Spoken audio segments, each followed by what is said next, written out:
समय सानंद नृप गए के कई गए।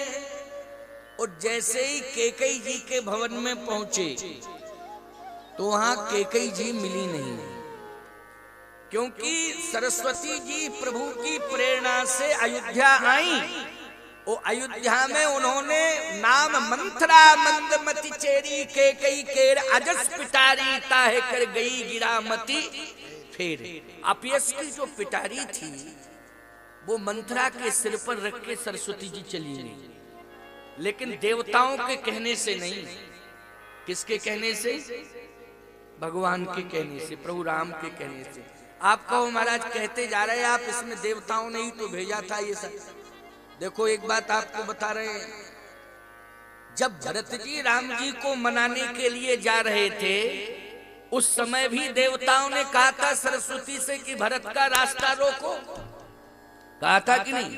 तब सरस्वती क्या बोली? तब कछुकीन राम रुख जानी वो अब कुचाल कर होइए हानि। पहले जो मैंने किया था वो तब कछुकीन राम रुख जानी। किसकी इच्छा से किया था बोलो भाई? राम रुख जानी। प्रभु राम की इच्छा से किया था। हम तुम्हारी इच्छा से थोड़ी कर रहे हैं और न करेंगे कभी। तब कछुकीन राम रुख जानी। इससे पुष्टि हो रही है कि ये जो भी चल रहा है क्रम वो किसकी इच्छा से चल रहा है? प्रभु राम की इच्छा से चल रहा है। यहां सरस्वती जी ने अजस पिटारी, अपयस की पिटारी रख दी मंथरा के ऊपर। और मंथरा के ऊपर जो पिटारी रखी, इस पिटारी में क्या था? इसमें सौत पुराण था। हाँ भाई, सौत ही पुराण था ना। कहत कथा सत सवत की जहिसन बाढ़ विरोध नहीं, 100 सौतों की कथा सुना गई। मंथरा कैसी है? क्या मेधा है उसकी? बहुत अच्छी मेधा है। अरे उसकी तो मंद बुद्धि है, नाम मंथरा मंदमती। तो मंद मत वाली मंथरा, मंदमती वाली मंथरा 100 सौतों की कथा सीख गई तत्काल। 1, 2, 4, 10, 20 सौतों की सीख सकती थी, 100 की सीख गई। बताओ, बिना सरस्वती के सहयोग के कोई कुछ प्राप्त कर सकता है क्या? बिना सरस्वती की कृपा के कोई कथा नहीं कह सकता। कथा ही याद नहीं रहेगी। खूब सोच के जाओ, हम ये बोलेंगे दिन भर रटो, और सरस्वती जी की कृपा नहीं हुई तो जो भी तुमने रटा वो सब भूल जाओगे, हैं? सब भूल जाओगे। एक वक्ता सोच के गए, बोले हमको तो भरत चरित्र सुनाना है। पूरा दिन भर रटा, जितनी चौपाइयां थी भरत से संबंधित अयोध्या कांड में सब रट डाली। मैंने उनसे पूछा, मैंने कहा कि तुम दिन भर से आज अरे बोले भरत चरित्र कहना है महाराज, लोगों की डिमांड है कि भरत चरित्र सुनेंगे। तो मैंने कहा दिन भर से तुम क्या भरत ही चरित्र पढ़ रहे हो? बोले क्या करें, पढ़ना तो पड़ेगा ही।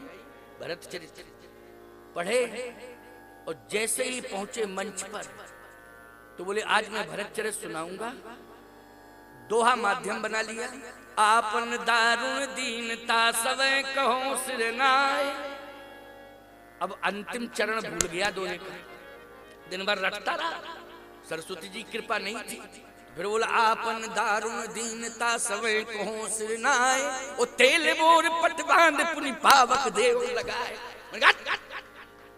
कहीं का ईंट कहीं का रोड़ा, क्या सुना रहा है? यही रटा दिन भर। अब बोलो सरस्वती जी की कृपा हुई क्या उसके ऊपर? कहीं का ईंट कहीं का रोड़ा, क्या भरत चरित्र सुनाएगा? सरस्वती जी की कृपा होगी, मूक होए बाचाल पंगु चढ़े गिरिवर। सरस्वती जी ने 100 सौतों की कथा उसके मस्तिष्क में भर दी मंथरा की। तो कहत कथा सत सवत की जैसन बाढ़ विरोध। ये मंथरा अयोध्या की नहीं है, ना इसे अयोध्या की नागरिकता मिली है, ये कश्मीर से आई है। बोलो आई कि नहीं? ये कश्मीर से आई अयोध्या में। ये नौकरानी है, चेरी केकई केर, ये दासी है केकई की, सेवा के लिए आई थी। अयोध्या के किसी भी नागरिक ने भगवान को वन भेजने के लिए कहीं किसी भी प्रकार की कोई योजना में सहभागिता दर्ज नहीं कराई। बोलो भाई, ये मंथरा को माध्यम बनाया सरस्वती ने। नाम मंथरा मंदमति चेरी के कई के। अच्छा, नाम भी इसका मंथरा था। मंथरा, ये मंथरा नाम, इससे क्या अर्थ निकलता है? देखो भाई, नाम इसका मंथरा है। फलों में संतरा और नारियों में मंथरा। संतरा को देखना, ऊपर से प्लेन दिखाई देगा संतरा, और जब उसका ऊपर का भाग निकालोगे छिलका, तो अंदर उसमें 8 प्रकार के आकार बने हैं। क्यों? 8 प्रकार के आकार हैं कि नहीं? ऐसे ही मंथरा देखने में तो लगेगी ये बड़ी सीधी सादी विनम्र सरल, लेकिन अंदर कितने प्रकार के विकार हैं, इसकी कल्पना नहीं की जा सकती। त्रेता में एक मंथरा थी जो कश्मीर से आई थी अयोध्या में, केवल एक। दूसरी त्रेता में मंथरा हुई ही नहीं। लेकिन बाहरे कलयुग, अब हर मोहल्ले में 10-10 मंथरा है। कितनी बाढ़ आ गई मंथराओं की, बड़ी बाढ़ आई मंथराओं। मंथरा कोई नाम नहीं है, मंथरा एक कुप्रवृत्ति है। क्या है?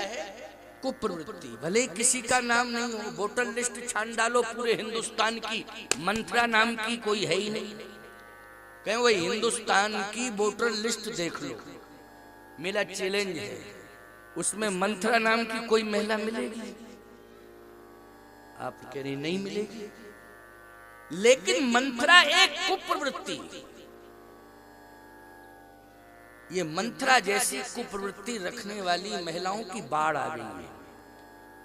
एक लोक पक्ष की व्याख्या कर रहा हूं, अंतरंग पक्ष की जब व्याख्या करूंगा तो राम वन गमन प्रभु राम की इच्छा से हुआ है। लेकिन मंथरा की जो इस प्रसंग में भूमिका है, अगर बहिरंग दृष्टि से देखा जाए, लोक पक्ष को लेकर के अगर व्याख्या की जाएगी, तो यही आपको सावधान करता हूं, आपको सचेत करता हूं इस मंच से कि आप मंथरा जैसी कुप्रवृत्ति वाली महिलाओं से सावधान रहें। आप कह सकती हो स्वामी जी, जब किसी का नाम मंथरा नहीं है तो हम कैसे पहचाने कि मंथरा घर में आ गई? कोई पहचान तो होना चाहिए। पहचान है, उसकी वाणी से तुम पहचान कर लो, उसके शब्दों से पहचान कर लो कि ये मंथरा है। नाम नहीं है मंथरा, लेकिन उसका जो विचार तुम्हारे पास आएगा, निश्चित रूप से उस विचार को सुनकर के समझ लेना कि ये तो मंथरा ही है। मंथरा क्या कहती है? मंथरा आके घर में रोएगी, नाटक करेगी, और नाटक करेगी तो वो ये चाहेगी कि इस घर में विभाजन हो जाए। क्या हो जाए? विभाजन हो जाए इस घर में। तो वो जानती हो माताओं क्या कहेगी मंथरा? मंथरा रोते हुए यही कहेगी, बहन आपका कष्ट नहीं देखा जाता। क्यों? क्या बात है? बात यह है कि कमाए तुम्हारे और खाए सबरे। समझ लो आ गई मंथरा, समझ लेना आ गई मंथरा। क्यों आ गई कि नहीं? जहां इस प्रकार की भाषा कोई नारी बोलने लगे कि कमाए तुमरे ओ खाए सबरे, उसी समय लगे घसीटन धर धर जो निकल गया। यहां तेरी कोई जरूरत नहीं है। घर फोड़ने की भाषा बोल रही है, घर में विभाजन कराना चाहती है तू।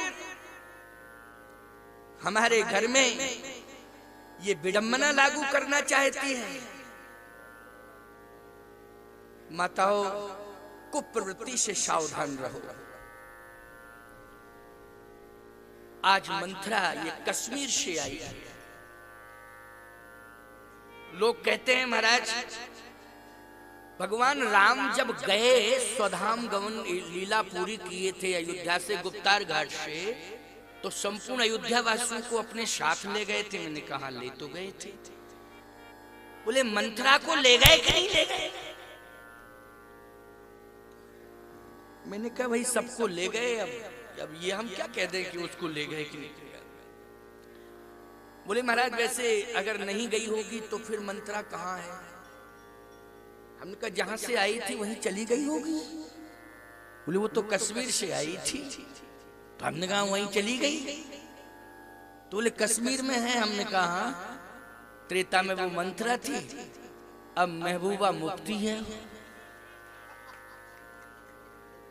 तो वही मंथरा ही का काम तो कर रही है। वो आज भी चाहती है कि कश्मीर अलग हो जाए भारत से। बोलो यही चाह रही है कि नहीं? विभाजन। हमारा भारत खंड खंड हो, ये कुप्रवृत्ति है।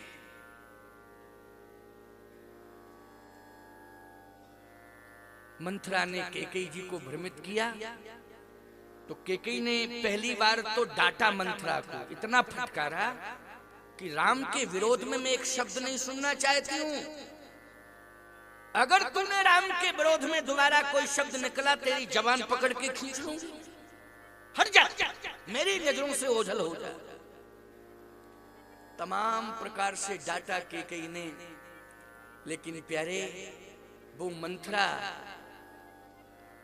100 सौतों की कथा सुन चुकी थी और इतना प्रभावित किया उसने कैकेयी जी को, इतना प्रभावित किया कि कैकेयी जी को इतना प्रभावित किया कि कैकेयी जी उसके प्रभाव में आ गई और कहने लगी मंथरा जैसा तू कहेगी वैसा ही मैं करूंगी।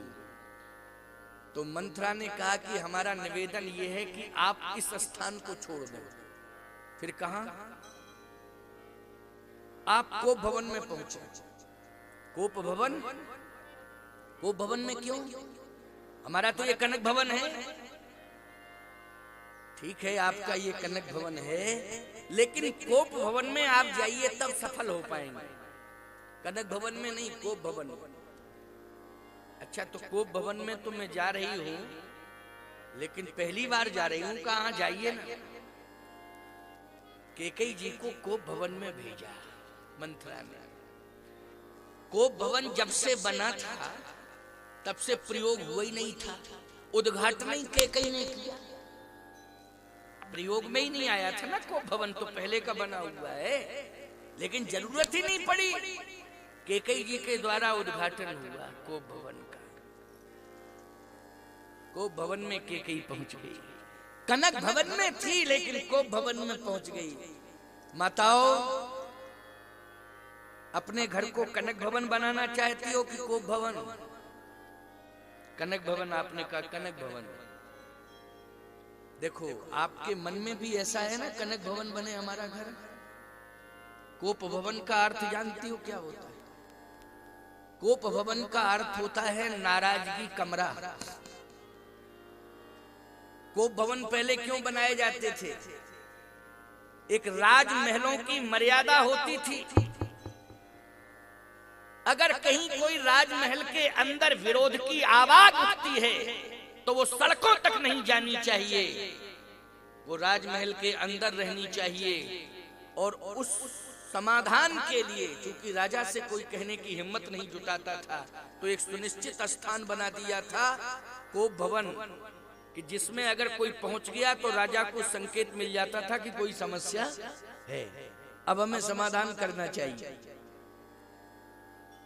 इसलिए कोप भवन बनते थे अलग से। अब तो बड़ी बड़ी हवेलियां बन रही हैं, लेकिन कोप भवन कोई नहीं बनाता है। पहले अलग से बनते थे, अब तो नहीं बनते हैं। 5 स्टार होटल की तरह मकान बन रहे हैं, लेकिन कोई कोप भवन नहीं बनाता है। एक बार हमसे लोगों ने पूछा कि महाराज पहले बनते थे, अब क्यों नहीं बनते हैं कोप भवन?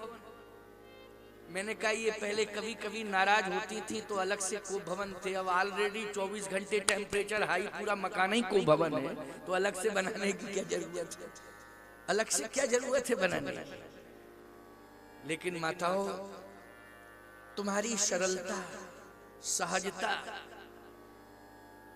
घर को कनक भवन बनाती, घर को सुंदर सदन बनाती। मिथिला में सुंदर सदन है जहां किशोरी जी रहती थी, अयोध्या में कनक भवन है जहां भगवान राम रहते हैं। आज भी मान्यता है भगवान कहाँ रहते हैं? अयोध्या में कनक भवन में रहते हैं। किशोरी जी कहाँ रहती हैं? सुंदर सदन में रहती हैं। तो घर को सुंदर सदन बनाना है और घर को कनक भवन बनाना है जहां सीता राम जी का निवास। लेकिन आज महाराज श्री दशरथ ने पूछा तो मंथरा रो रही थी, कैकेयी जी कहाँ हैं? महारानी कैकेयी कहाँ हैं? कहा वो तो महाराज सामने। अरे ये तो कोप भवन है। का कोप भवन में कोई कारण है? कोप भवन सुन सक चेउराव। कोप भवन का नाम सुना तो महाराज दशरथ घबरा गए, कांपने लगे। अरे कोप भवन, चलो चलना चाहिए। और जैसे कोप भवन में पहुंचे तो कैकेयी जी का विभत्स स्वरूप। ये विभत्स स्वरूप क्या है? नारी के केस कभी खुले हुए नहीं होना चाहिए, ये मर्यादा के विरुद्ध। हमेशा केस बंधे हुए होना चाहिए और सिर पर पल्लू होना चाहिए, ये मर्यादा है। विशेष परिस्थिति में केस खुले हुए होते हैं। पति के सामने भी, घर में भी हो, तब भी उसका सिर ढका हुआ होना चाहिए, केस बंधे हुए होना चाहिए। लेकिन आज बड़ी विडंबना है। ये तो ग्राम से संबंधित मैहर, ये बघेलखंड मर्यादाओं से भरा हुआ है।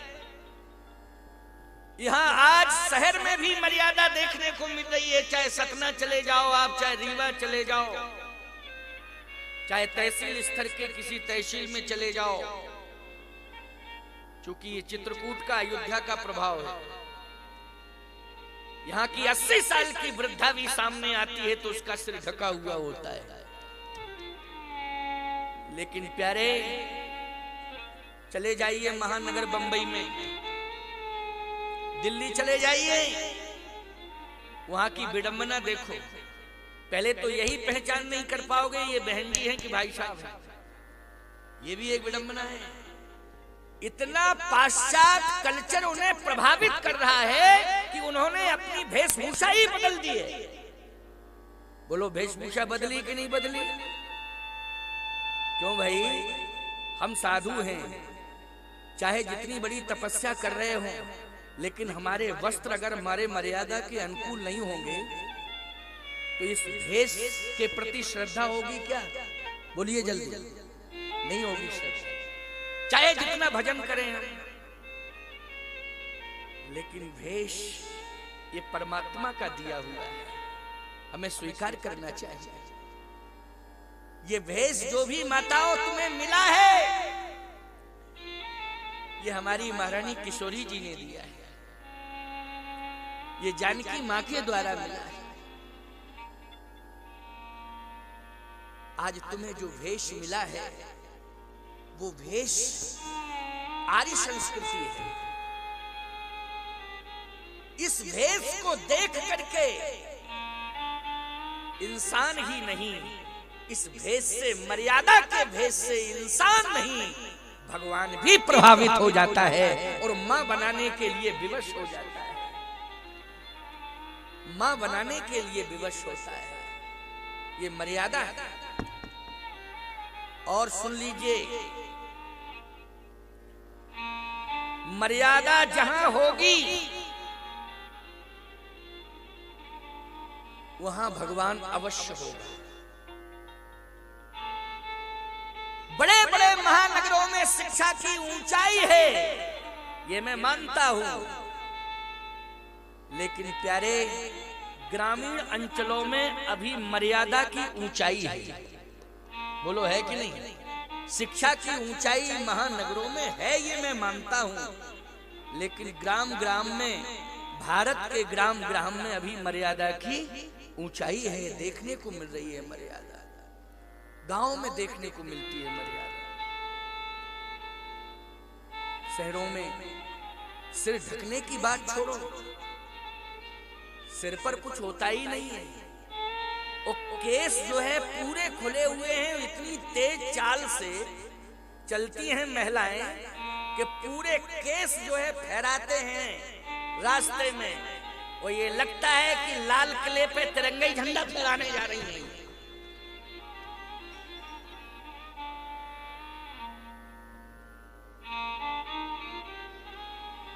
जो ढके नहीं थी सर वो भी अब ऐसे ऐसे कर रही हैं, बैठी बैठी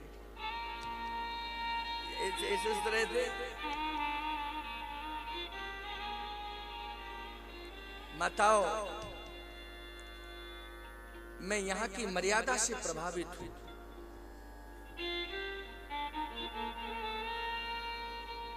कोई भी संत तुम्हारे घर में जाता है तो संत के आने के पहले बढ़िया चौक पूरा जाता है, दीप जलाया जाता है और संतों की अगवानी की जाती है। ये मर्यादा हमें बघेलखंड बुंदेलखंड में देखने को मिल रही है, नर्मदा खंड में भी, क्योंकि यूट्यूब चैनल के माध्यम से ये कथा पूरे भारत में और भारत के कई देशों में भी, नर्मदा खंड में भी हमें मर्यादा देखने को मिल रही है। और जहां जहां भी रामीय संस्कृति को लोग स्वीकार कर रहे हैं भारत के क्षेत्रों में, वहां वहां आज भी मुझे मर्यादा देखने को मिल रही है। ये रामीय संस्कृति का प्रभाव है। इसलिए राम हमारे आदर्श हैं, हमें उनकी संस्कृति स्वीकार करना चाहिए। लीला क्षेत्र में आज राम जी जिन माँ का सम्मान करते हैं, माँ केकई का, लेकिन आज वो केकई माँ कोप भवन में केसों को बांधे नहीं है, खुले रखे हुए हैं कोप भवन में। लेकिन प्यारे दशरथ जी ने जैसे ही प्रवेश किया तो केकई जी ने अभिवादन नहीं किया। दशरथ जी केवल पति ही नहीं है, राष्ट्रपति भी है। क्यों भाई, है ना राष्ट्रपति? केवल पति ही नहीं है, राष्ट्रपति भी है। एक तो पत्नी पति का सम्मान करती और पति राष्ट्रपति हो, तब तो कहना ही क्या। लेकिन केकई जी तो आंख बंद किए हैं, केस खुले हुए हैं, आंसू बह रहे हैं, को भवन में पड़ी हुई है। महाराज दशरथ पहुंच गए पास में, हिला रहे हैं, डुला रहे हैं। आंख खुली तो आंखों में लालिमा थी, लेकिन महाराज को प्रणाम नहीं किया। महाराज श्री दशरथ ने कहा, केकई तू कभी नाराज नहीं होती थी, लेकिन आज तू नाराज क्यों है? तेरी नाराजी का कारण क्या है? महाराज श्री ने एक बात ऐसी कह दी प्यारे, जो संविधान के विरुद्ध है।